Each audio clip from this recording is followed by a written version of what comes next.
perhatiannya pada kebijakan publik dan proses-proses yang terlibat dalam pembuatannya, implementasinya, dan dampaknya terhadap masyarakat.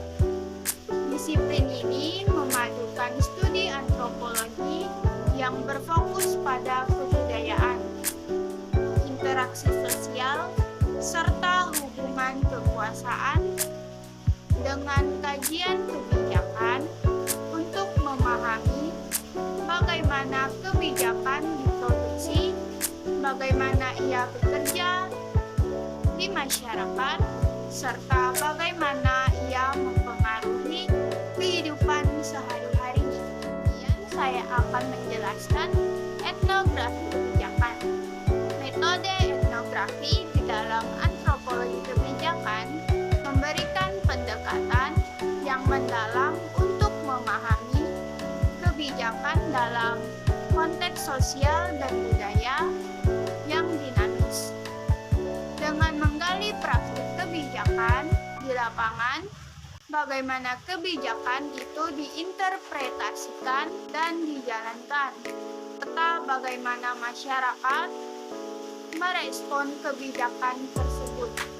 Antropologi kebijakan menawarkan wawasan yang lebih kaya dibandingkan dengan studi kebijakan yang hanya berfokus pada dokumen resmi dan laporan formal. Pendekatan etnografi membantu kita untuk menjembatani kesenjangan antara kebijakan di atas kertas dan kebijakan dalam praktik, serta mengungkapkan bagaimana dinamika sosial, budaya, dan kekuasaan membentuk implementasi kebijakan dan dampaknya dalam kehidupan nyata. Dampak kebijakan terhadap masyarakat merupakan salah satu fokus utama dari antropologi kebijakan.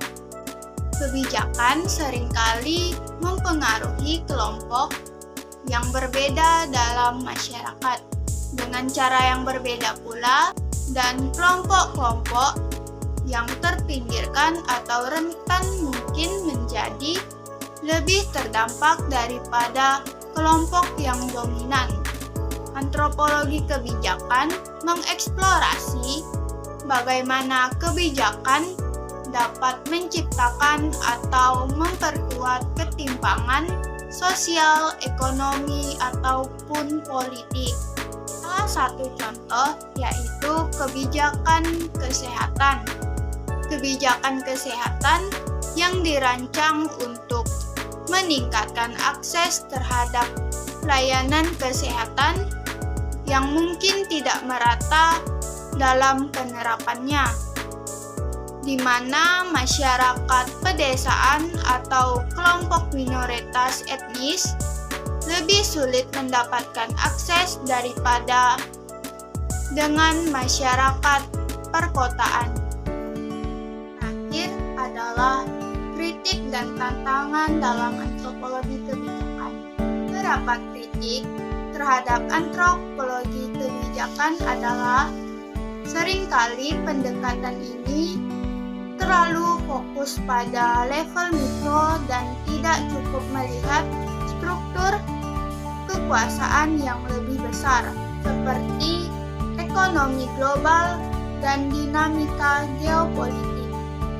Selain itu, penelitian yang terlalu etnografis terkadang mengabaikan analisis kuantitatif yang diperlukan untuk memahami kebijakan dalam skala besar. Terima kasih sudah meluangkan waktu untuk menonton video ini. Semoga bermanfaat dan menginspirasi. Sekian video dari saya.